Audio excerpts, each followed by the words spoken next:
Well, hello, and welcome to Opal City Confidential, a Starman podcast, episode 39, The Mist.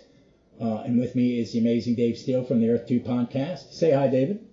Hello, everyone. Welcome back. Thank you for joining us. Yes. We're going to be covering, and I'm a bad comic nerd and a bad Golden Age nerd, that I have never read Sandman and Mystery Theater. I have the compendium, and I've read the first couple of arcs. And every time I pick it up, I think I need to read more and feel bad. But I had never read this one, and David pointed out last time we chatted that it existed, that this is the first meeting of Ted and Wesley. And the episode, which I haven't recorded yet, that precedes this, is the first part of the Jack and Wesley team-up, where this supposed adventure is mentioned. Yes. And I never put it. I thought they were the more important story in that arc is the one where Wesley rescues Ted from the gambler. I thought that was more important. And now that I'm rereading it and jabbering about it, and David pointed this out, and I read these 4 issues, I was like, what the fuck? And it was so good. This is an incredibly good story. So, David, you've read all of Sandman Mystery Theater, haven't you? Yes, I started reading it when it first was published, early 1993. I think I was something like 19 years old when issue 1 came out. Really soon before I turned, really close when I turned 20. After Starman and alongside, what Mark Waid was doing with the Flash in the 90s, is my favourite book of the period. Written initially by Matt Wagner, drawn most regularly by Guy Davis. And Steven Seagle joins eventually. Matt leaves eventually, and to be honest, it declines a little bit once Matt goes. It's still excellent, but it loses a little. I'm not sure what it loses, but it loses something. And it's basically an adult. It was published under DC's Vertigo line, so it's basically an adult-orientated retelling of the early days of the Golden Age Sandman. And they use some character names from original Golden Age stories, but mostly it's a very, very dark, very adult crime anthology sort of thriller sort of series. And at the heart of it is Wesley Dodds and his dreams and his relationship with Diane Belmont, who gradually, and how they gradually get closer and closer. And that's the whole beating heart of it, is their relationship. And it's phenomenal. It's genuinely one of the best comics I've ever read. And I reread it all about 6 or 7 years ago, and was astonished at how good it was. It really holds up really well. I would encourage anyone who's listening who hasn't read it and likes the Golden Age DC characters to really check out the recent compendium that reprints roughly the first half of the series. It is worth every penny, and it is gorgeous. I like how you talked about it. It's not like a regular superhero comic, and that's what I really kind of took from it. Having read this Mist and then gone back and read issue 20, the beginning of the team up, and thumbing through the rest of the team up, because I'm trying not to go ahead as I do this reread. That it really reminds me of, like, it's a amalgamation, and this may be my age, and none of you understand what I'm saying, but I grew up with a brother who loves film noir, gangster movies, not even gangster, hard-boiled detective movies, Mike Hammer-esque, and this series really has a little bit of that flavor, the noir detective, but it also has that Frankenheimer, Schlesinger kind of feel of a 70s movie set in the 30s, like Chinatown or The Sting. Because the color palette is a little, there's the color palette that the artists and colors are using. It is really kind of muted to look at and I think if you were to go back and see color photographs of what it was like in the Depression, that probably had more conservative colors, the greens and golds. You know what I mean? It's like I'm watching a really well made, Coppola movie made in the 70s about the 30s. Yeah, I know. I know exactly what you mean. But it's definitely got that. It's got that Raymond Chandler and Dashiell Hammett kind of feel to it. Yeah, Sorry, I'm just getting a really bad cramp in my legs. I've been sitting down for so long. Oh.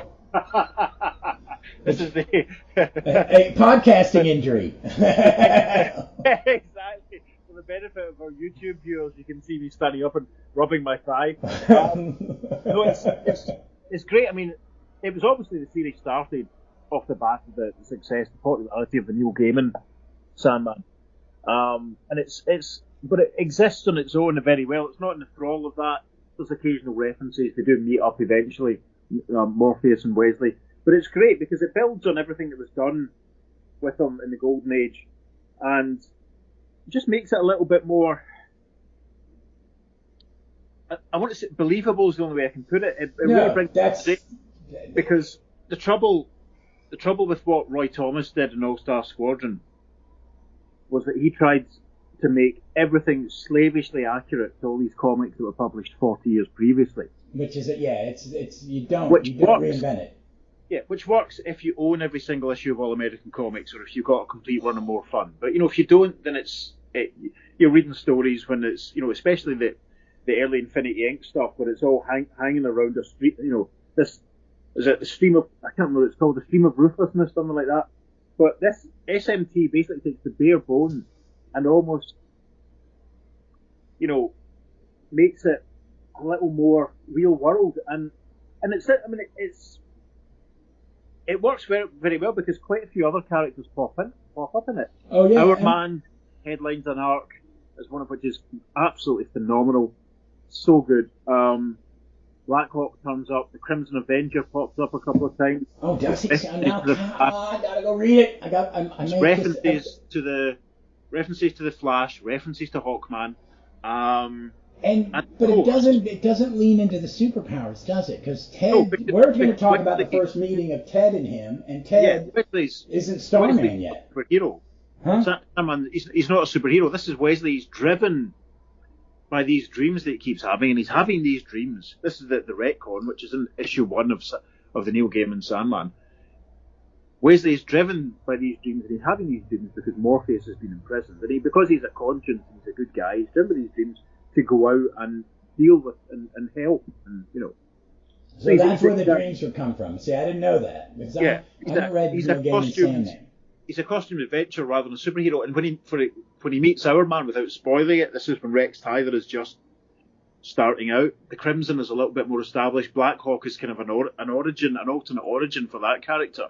And of course, as we say, in issues 37, 38, 39, and 40, cover dated April 96 through July 96, Wesley Dodds encounters Ted Knight for the first time. And it's fascinating. I mean, without preempting any of the stuff that you'll talk about in the team, and hopefully there'll be time for me to join you in a couple of the team-up issues.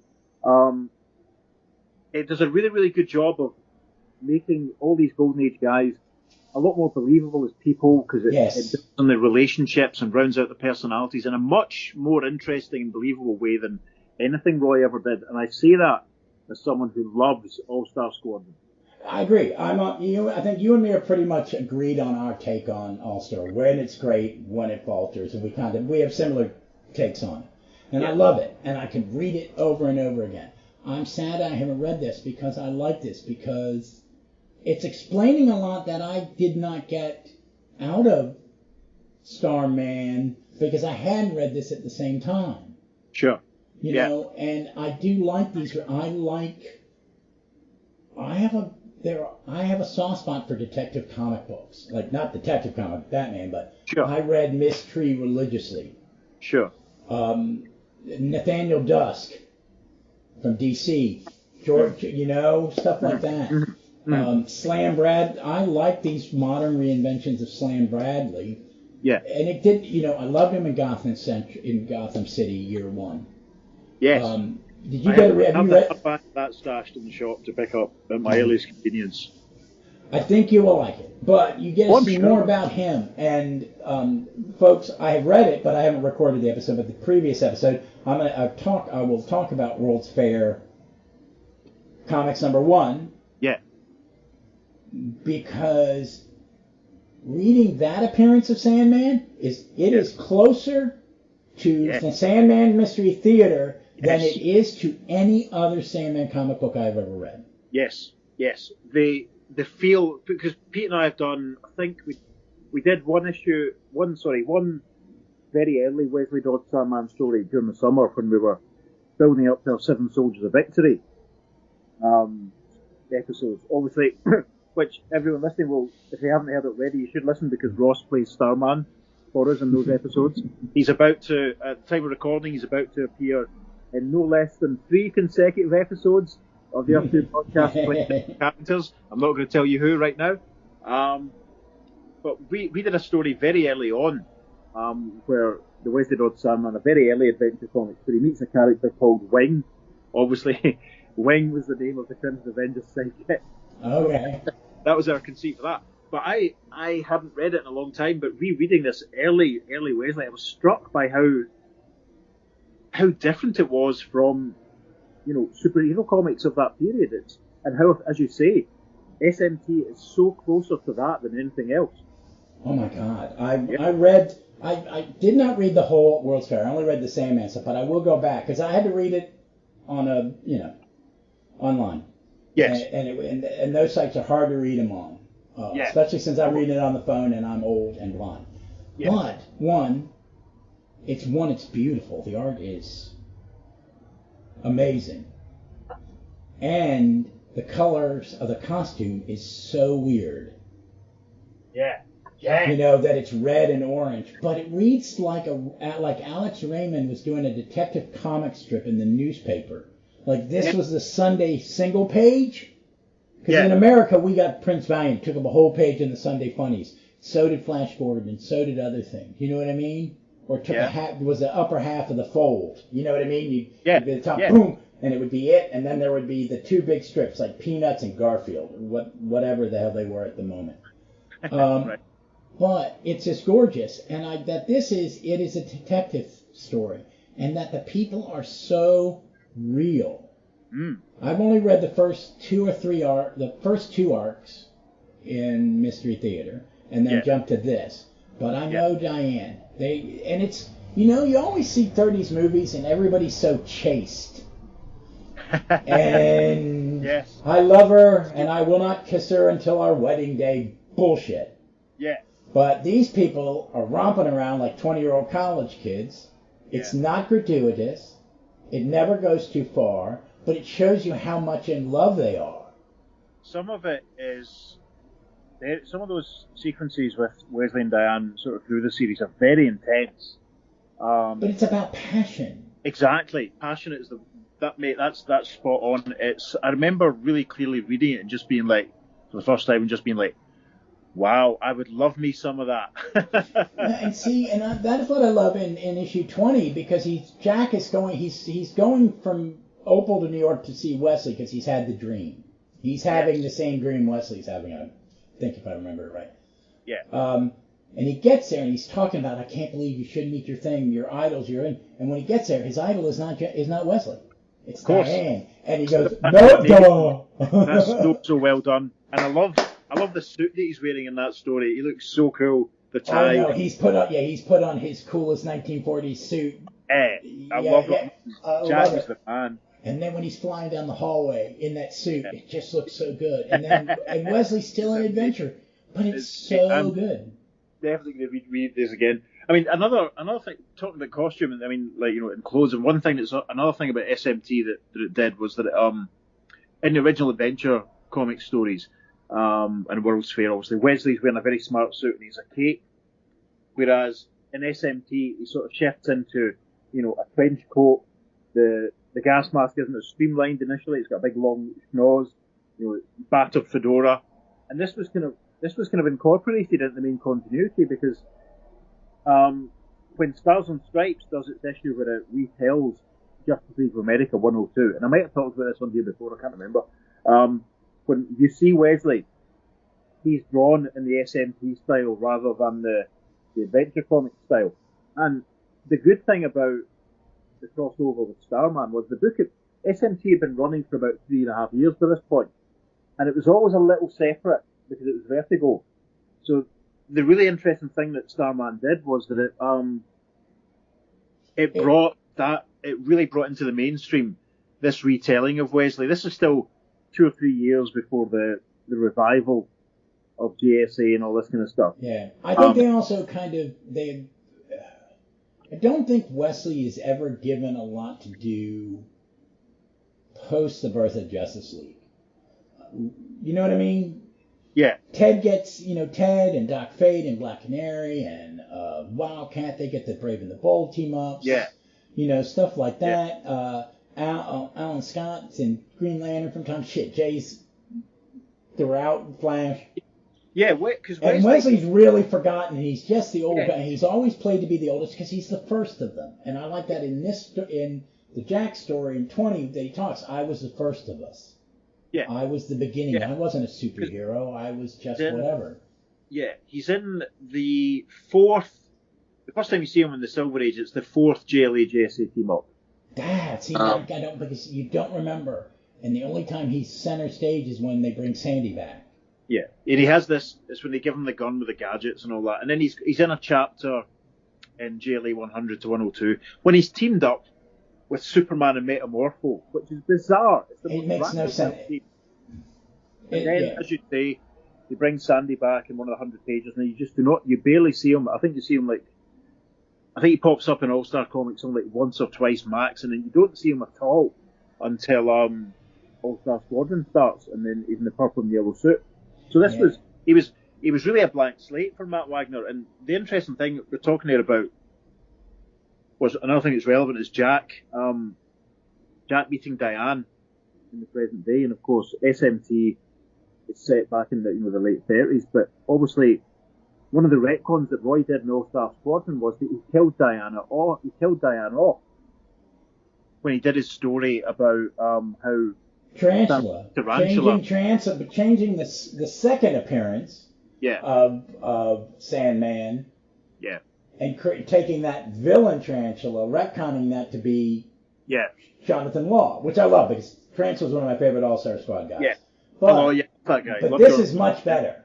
This is much better. I think killing her I think Matt Wagner is making the perfect correction. He's taking it. I'm going to screw it. I've got a blank slate. I'm going to retcon it. Doesn't really matter. It's Vertigo. Yeah. But this is the Wesley we know. Yeah. That because Wesley is always the victim, especially at the end, 0 hour, whatever. He talks about it. I was the age, First issue of the 1992 Justice Society series. They're all standing in a football field waving to the crowd, and a monster turns up, and Wesley has a stroke right there on the spot, and he spends the rest of the series in bed. There's one issue, I think issue 8, he helps Johnny Quick. I love that series, but that's wrong. And I think he's such an interesting character in Mystery Theater. Because he's a real person. I now get Wesley. So after reading just a handful of these, and I've read the Starman one, it's like everything in the Starman series, folks, and one reason I love it is all of a sudden I really like Ralph Digby again and more, because he comes in every time Robinson adds someone to the mix. Yeah. And I think Wagner does the same thing in this. And I think giving Robinson knowing, let's do a team up and mesh these two worlds together, I think they need to be meshed. I think your Wesley lives in Jack's reality. Yes. Yeah. Yeah. And it all works. It all works very well. And it was a really good thing. It was because, I want to go back to it because Roy obviously killed Diane off because she doesn't feature in any of the Golden Age Wesley stories where Wesley's in the purple and yellow and kicking about with Sandy. That's Roy's reason for, answer to it is to kill her off. That's why. And he gets the new costume and because she designed it and all that. Whereas it's much more interesting if she doesn't die and she lives and they have a whole life together. It's much more satisfying, and I think it's my favourite retcon of all time, really, that they saved Diane Belmont. They kept her alive. I think it all feeds in. There's some stuff that that I'm not going to spoil. Much later on in Starman, leads into the JSA series that launches in 1999. There's all sorts of brilliant stuff that's done because, as much I talk about this a lot. Roy's quite lazy. I think his inspiration is a bit lacking a lot of the time. He's a terrible habit of making characters of the same surname. make them related, and it just doesn't. It never works. Yeah, Robot Man's lab assistant, his surname is Grayson. So he's related to Dick. Yeah, so why the heck doesn't he just rescue Dick from this lifestyle in Gotham? You know what I mean? Yeah, it doesn't make any sense. It's like, I don't know if you've ever read Philip Jose Farmer. He's a science fiction writer. My brother turned me on to Riverworld, but he wrote books about Tarzan and Sherlock Holmes. Right. And he makes it so Tarzan, James Bond, Sherlock Holmes, Hercule Poirot, fucking everybody's related. It's like, it's glorious. But it's because one of his books is Tarzan's autobiography. It's told from the point of Lord Greystoke, who was Tarzan. And it's kind of the same thing Roy does. And I think Roy does it because he likes that same era of pulp stuff that, you know what I mean? Because he brings in the Gladiator to justify Iron Monroe having a power. It's like, why? Can't he just have the power because he's Iron Monroe? Yeah, exactly.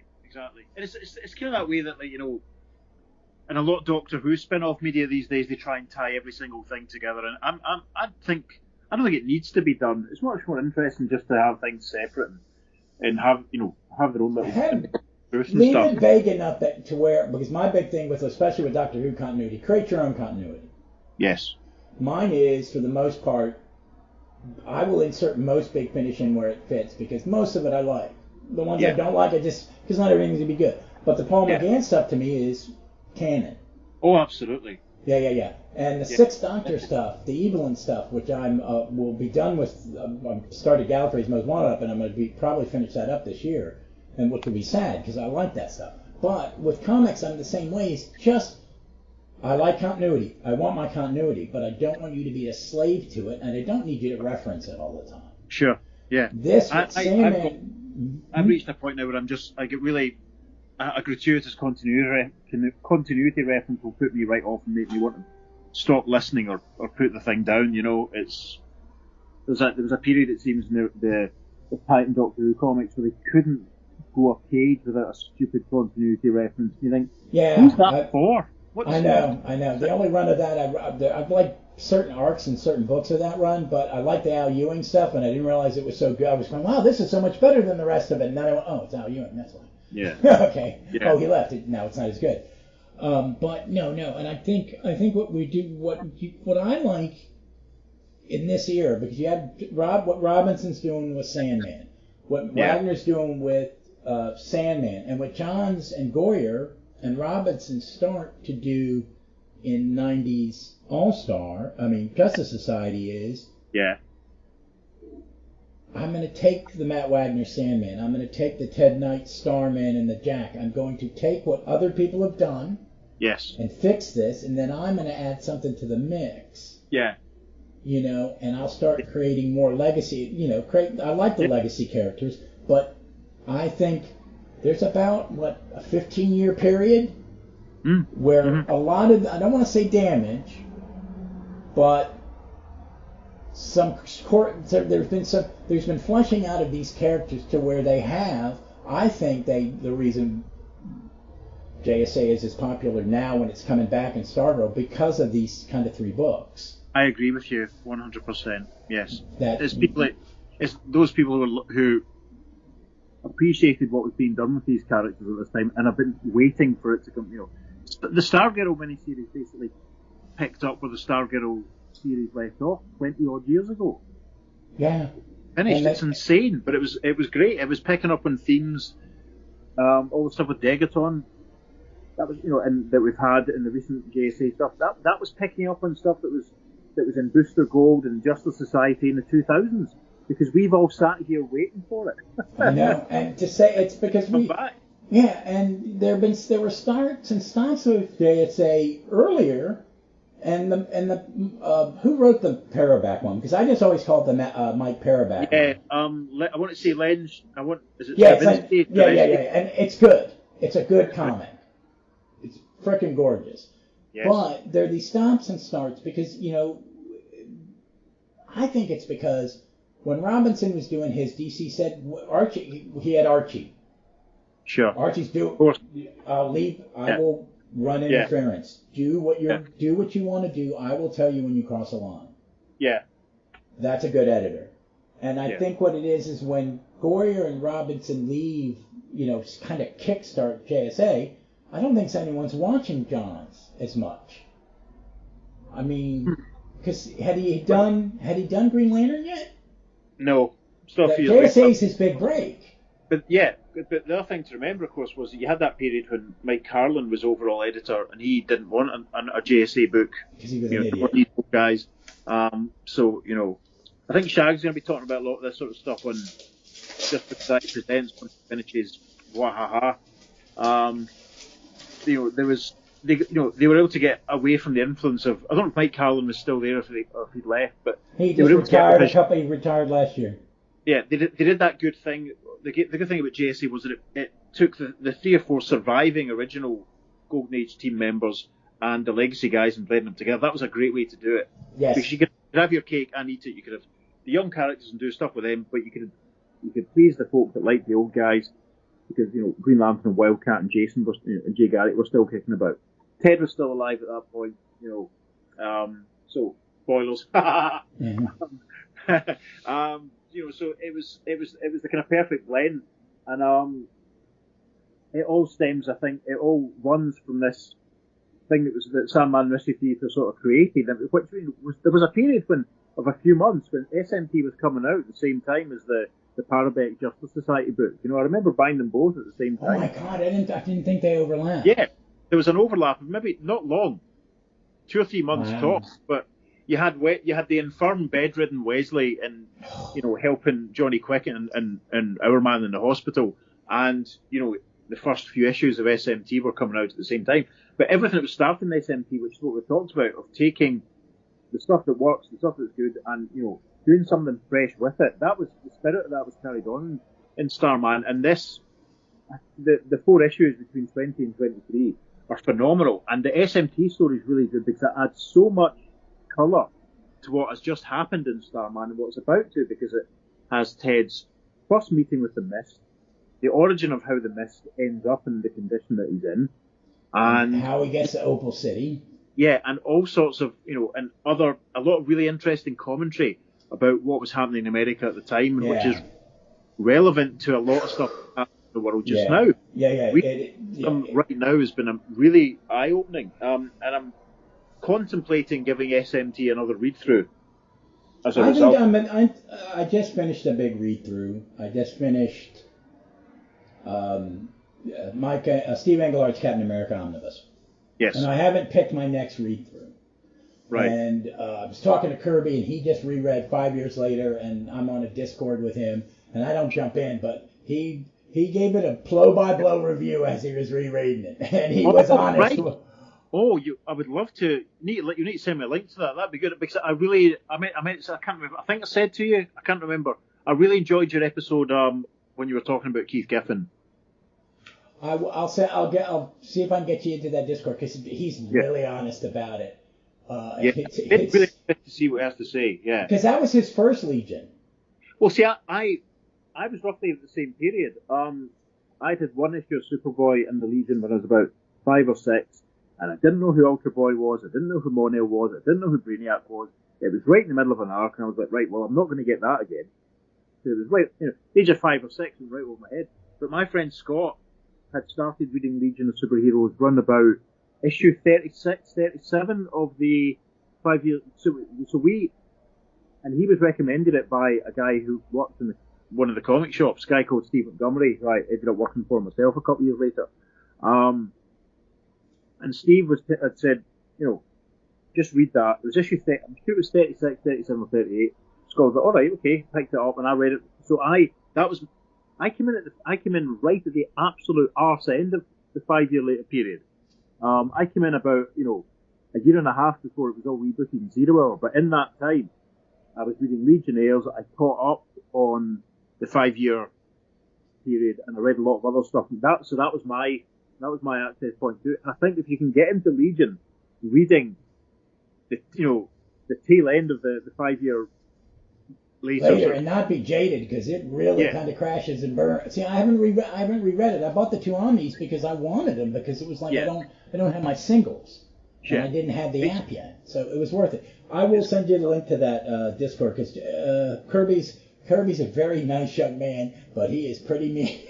He was like, I don't want to insult anybody who likes it. It's like, dude, you're not saying anything we didn't think, you know. He was really honest, but I think that let's really get to the meat of this Sandman Mystery Theater, because I feel like I've watched an incredible 2.5 hour film. Yeah. After reading it, like, it is that deep. It starts with a German freighter captain and his son trying to make a living in the late 30s, and they're not Nazis, but they don't, they dislike Mr. Hitler, and they have a run-in with the Jewish mob, who have this mad scientist Smythe, who has this machine that weakens the molecular structure stuff. Yeah. And and their boat sinks. Their boat sinks, and then that time, and Wesley and Diane are coming back from an adventure overseas, and Smythe wants to sell this weapon to the government, this device to the government, but he's working for the mob to make money. Yeah. To build it, and Ted's there to be one of the judges for these government contracts. Oh yeah, no, it's Wesley's there as one of the judges, but Ted's there to present. Ted's there because he's another scientist who's pitching, but his equipment isn't quite ready yet, so Ted's at this point in the really early stages of developing his cosmic tech. I think that's it, isn't it? It's about because it's 39. Is this 39? Yeah, it's like about a year and a half before he appears. I love that. Yeah. It all fits in. Yeah, he reads like Ted, but it's just like I'm watching a movie that you would have seen with like Robert Montgomery playing Ted. Sure. You could probably do. Young Hugh Cronum, you know what I'm talking about? From Cocoon, one of the old guys from Cocoon. Right. Okay. Have you ever seen the movie Lifeboat? No. By Alfred Hitchcock? Have I? I don't. If I have, it was a long time ago. But he's in that. You'd right. He's a big. He had a second life as an old actor, but he was this kind of like high foreheaded guy. Always wore glasses, was littler than everybody, but he was a tough guy. Burgess Meredith could play Wesley, because he used to play little tough guys. Yeah. And he directed, and so, you know what I mean? It was the kind of like, I could see this as an old movie. And and it's plotted.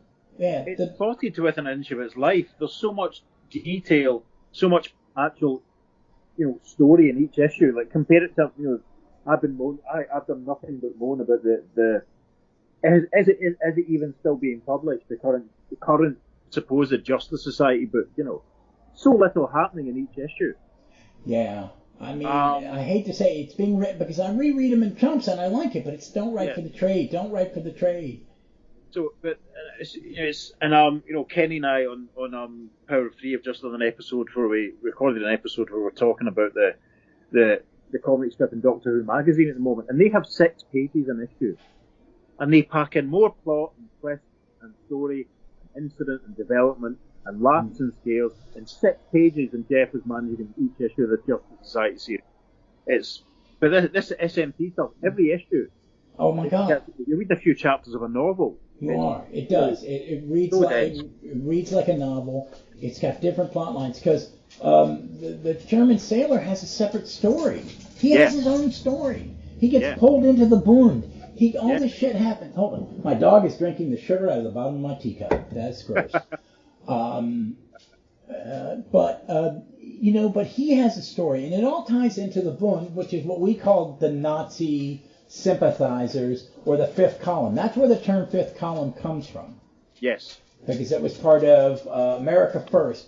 And folks, I listened to Rachel Maddow. She did a podcast about and wrote a book about the rise of fascism in America. We had fascists.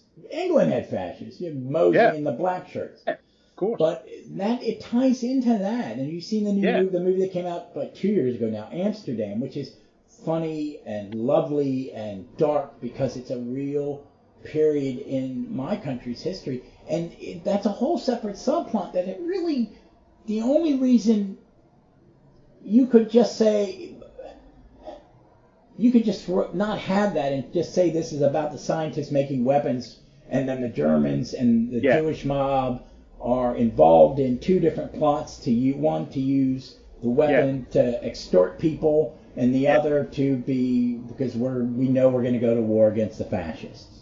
Yeah. But you get a father and son. It's a tragedy, isn't it? It's a tragedy. Yeah. And that Wesley's just in there, and they just interweave like. Yeah. It's it's great. Ted comes in and out, mm-hmm. and he plays a lot funny. less. He plays a bit less of a role than when you told me about than I thought he did. But he's of an assistance. Yeah, to he's Wesley. Very funny, isn't he? He's a bit of a. Excuse me. I don't know podcasting injury. He's a bit of a rogue. He's so confident. He's such because he tries it on with Diane. He gets a bit flirty and a bit chatty, and he's fearless. It's really interesting seeing this version of Ted because in Starman, in the main continuity, we see him as the older man who's a lot calmer, has been through all of his history. So it's really interesting seeing this very rakish, flirty, confident young man. Especially since I'm reading the Golden Age, and I've taken a break from that because I've had so much.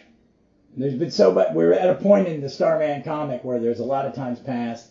Yes. We ended a big arc, and then there's you bringing this up. I thought it was important to get this done. Yeah. And I'm glad it lined up right after the first issue of the team up. Yeah, it's a good place to read it. It's a really good place to put it because reading along in Adventure Comics, the Golden Age Starman stuff. When he becomes a superhero, he changes his Ted personality. Yes. I don't feel well. Yes. I faint and I go up because I can't be the real me. I'm not. The real Ted's in the suit, and it makes sense now that wow. Yeah. You realize to keep your secret, you have to feign frailty. Yes. So, because one, you're walking around with your mask, your face covering. Doris never figures it out. Doris is either blind or a moron or face blind. Maybe she's face blind. Yes. Or she doesn't recognize her boyfriend's voice or whatever. It's always so silly. But you know what I mean. But here he is. He's a little charmer. He looks great. Yeah. The design for him and that nice tweed. They're all. Guy Davis did his frickin' homework. It's interesting, Guy Davis, because I remember reading the first because he didn't draw every arc when it started. They alternated through different artists for the first few arcs, but it kind of settled down that Guy ended up doing 2 out of 3 arcs or more often. It took me a while to get used to him. But what I like about him is that he draws real believable people. These are not, muscle-bound, Liefeld style or Jim Lee style, ridiculous kind of bodies. These are, every single character is believable as a real person. And, I remember actually when the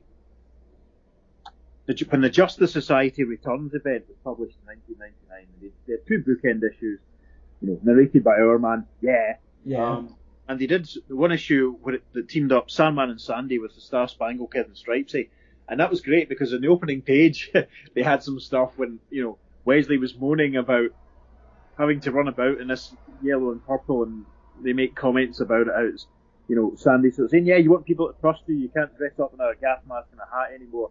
And Wesley says, at least it's encouraged me to lose some weight. And I was like, this is hilarious. This was really funny. Is that the one drawn by Chuck Weston? I can't remember. It's really good. I know exactly when it's good. The art's gorgeous. It's the guy that drew the 12 for Marvel. Yeah, it's the one when the Beastie rocks out the Chrysler building at one point, and I think is it the King pops up for a couple of pages. Yeah, the King. I know exactly what you're talking about. I really hope that Shag's going to do those issues when he digs into Justice Society Presents properly, because that's an absolute gold mine of stuff. Yeah. So it's the point I was sort of making there is that even that tied into the fact that Wesley and Diane are drawn as real people. I mean, you look at them in some of the adventure comic stories, and they look like movie stars. No. They're both a little plump, soft. Also it is. And back to Guy Davis doing his homework. It's like when someone draws Superman in 1939 and they make him look like a wrestler, that's appropriate. That's what the 30s people, that's what a person in the 30s thought of in shape. It wasn't ripped. It wasn't ripped. But Babe Ruth, one of the great athletes, professional athletes, in the history of professional sports, was a fat dude who could crush a baseball. Yeah. I mean, he just hit it. But that was it. You know, they exercised, but some of them would be thick just from doing day labor in the off season. So that he is round, got a bit of a dad bod that she's got. She's not wafer thin. Oh yeah, she's all woman, isn't she? She's great. She's voluptuous and beautiful. She's Guy Davis draws her as a beautiful woman, but she's curvy and she's soft. And Wesley's got a little pot belly, and he's, you know, it's like, I got a girlfriend now. I'm out of shape. Get a little love fat going. And that they're passionately in love with each other, and that they are partners at this point. I haven't read the first 30 some issues, so I think that's a journey. I don't think that is set in stone at the beginning. I hope that reading The Mist is going to encourage you to, you know. Have you got the compendium? Yes, I do. It's probably going to get pulled out when I'm done with this. I think it encourages to give you a shot. I mean, it's a really interesting art because obviously the Mist himself. We should probably talk a little bit about him. He's not that sympathetic, but at the same time he kind of slightly is. You know, because he's doing some horrible stuff. He's working for the mob and he's testing his equipment. You see him testing his dissolving ray on animals, but then I think there's one issue finish or end with him or begin testing it on a goon. He tested one of the dudes that was come to kill him. And that's proper sci-fi horror sort of stuff. See, it's kind of 1930s sci-fi. Yeah. It is very 1930s. It's very a Republic serial. Like you would. I've sat and watched the first 3 episodes of the Shazam serial. You'd be very proud of me. Oh, good man! It's brilliant, isn't it? It's really good. It's a lot better than I thought it was going to be. The flying effects are phenomenal. They use the weighted dummy on a line, and it's great. He properly. Yeah, it should not be watched on a 75 or 54-inch high-def screen from 4 feet away. But no, it's good. But it really has that kind of that feel. Yeah. And really. it moves along, and the plots intertwine, and it pays off well. Yeah. And it's got a great. Imagine that being the ending of the movie. Yeah. I mean, folks, we're spoilers. If you listen to this, please read it. But he becomes the Mist at the end, and he doesn't realize because his own weapon's turned on him. Yes, exactly. And he manages to hold it together. He gets out of New York, and as you say, issue 40. Yeah, issue 40 finishes, with it's not quite you're entering Opal City. Please drive carefully. But yeah, see, welcome to Opal City. Population 457,901. City of Vision, and he's checked into a motel, and he's, it sets up what's going to happen to him next. It's amazing, and it's I was being dismissive of retcons in many ways. The whole thing is one big retcon in a way, but it's so densely plotted, so rich.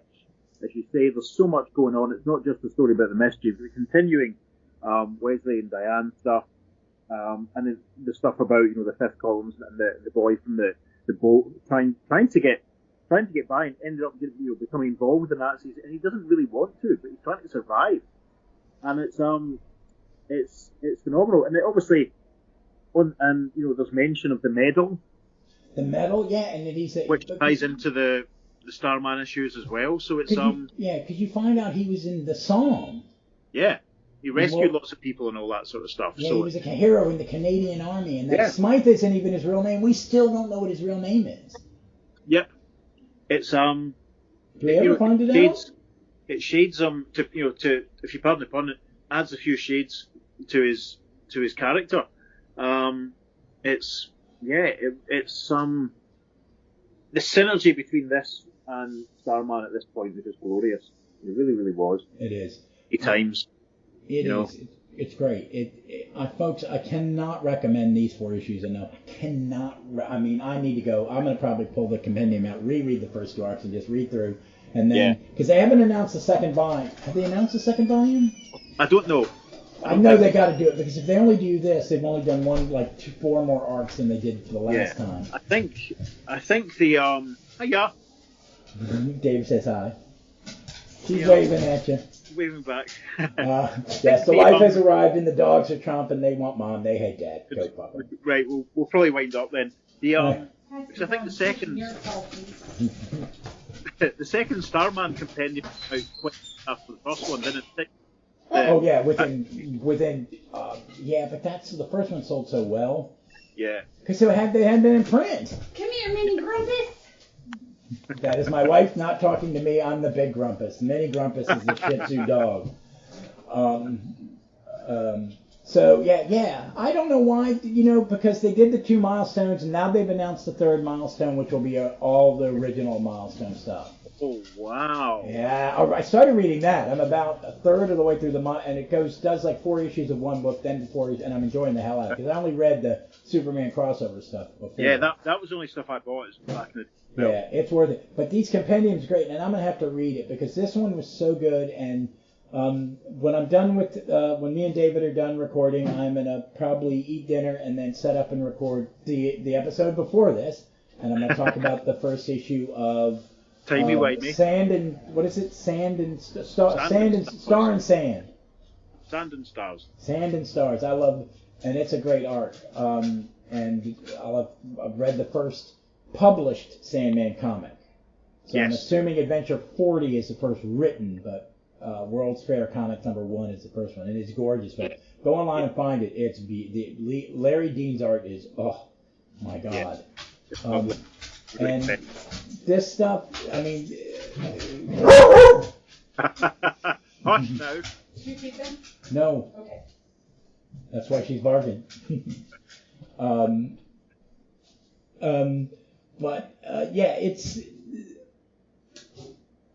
Where was I? You were talking about the first Wesley story. Yeah, it's just beautiful. Larry Dean's art is it's like Alex Ross, Hal Foster, not Alex Ross, Alex Raymond, yes. Hal Fleischer,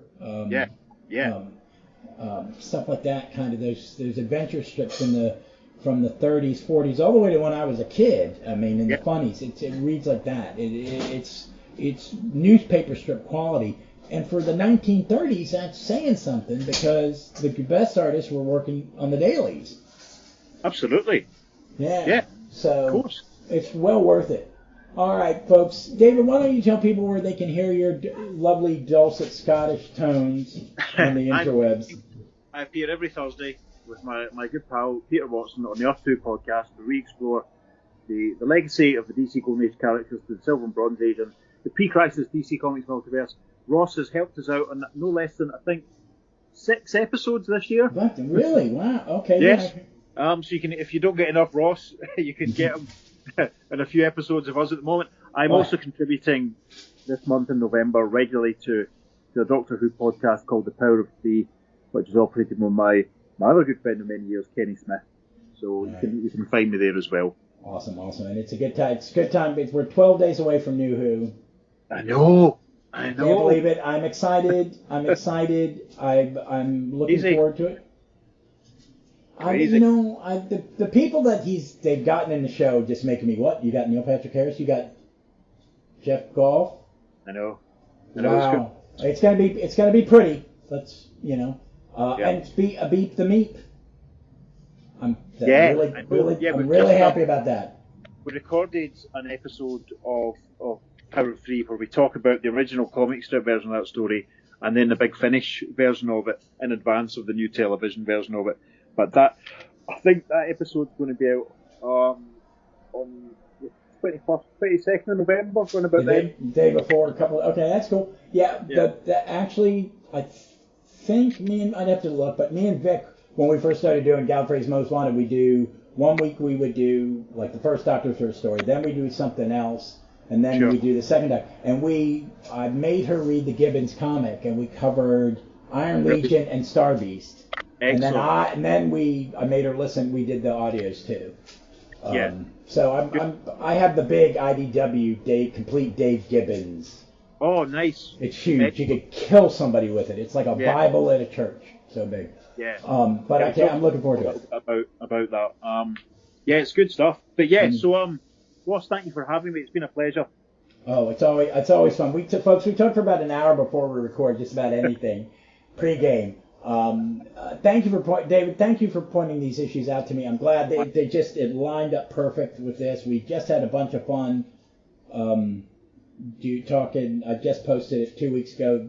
Your and my lengthy discussion of a bunch of times past. I would like you to at least because I'm doing this, and if you can in the next 2 weeks, maybe come in and help me do other parts in the Sand and Star. But also after the Sand and Star is the annual. Yes, of course. So I think I may need some help on that. I'd love to. I saw it coming up, and I was like, I think I need to. I'd be delighted, sir. Yeah, and if Pete's available for that one, I know he's a busy we can man. ask him. He doesn't have as much. Pete's a married man, listeners. He's not like me. I'm a married man. My wife lets me do this so I don't go crazy. Pete's currently editing. She said yes, please. Pete's currently, as we speak, we're not going to record this week because he's trying to edit together our recordings of JLA 107 and 108, featuring a few people back as the characters they played during the summer, and a few people like Ross who are playing some other people for us this time. It's going to be good. That I can all do it without my dentures as I work. I will have to take a break at the end of the month, folks, because they're building me new dentures, which means some work on my jaw. It'd be 2 days, 3 or 4 days eating smoothies and watching Doctor Who or Star Trek. All right, and read comic books. Well, folks, hey, please check us out every week. I know it's been sporadic. I'm in a new gig. There's a lot going on. We're getting near Thanksgiving. People are on vacation, and as we inch toward new Doctor Who and Christmas, I may not post as much as often. I've been on more posting on social media because my brain's a little better. Comics, I think they are the best medicine for mental health sometimes. Escapism, stories, cleanse the palate. I listen to books when I walk. I'm listening. If you've never heard of a book called The Source by James Michener, it is a book I know every religious studies person read. Michener wrote novels set in single places that would span generations. Shogun, the book Shogun, which is now being made into another movie.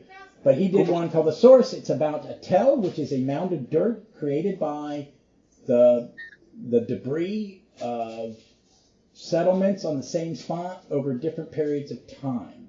And this one is in Israel, timely, I'm listening to it. But you go backward in time as they dig deep in this archaeological tell. Each chapter is about a different item that they dig up, and then you are told the story of that item through the eyes of the people in the past. It's a beautiful book. But I'm enjoying it. But comic books, I've been jumping around. I just finished Steve Englehart. I'm going to go when I'm done with this and grab my Sandman Mystery Theater compendium off of the shelf and get into that. And every have one. You should. And folks, Gallifrey's Most Wanted started posting this past week with the mutants. So by the time this comes out, my episode with Jason from Doctor Who Literature, where we talk the farewell of my companion, my Sarah Jane. But we're getting started now. We'll have new guest hosts as we go through. So please check that out. But as always, folks, be safe, be smart. Please be kind to each other. It's a rough world out there. If you can, just be kind to everybody you run into. And read some comics.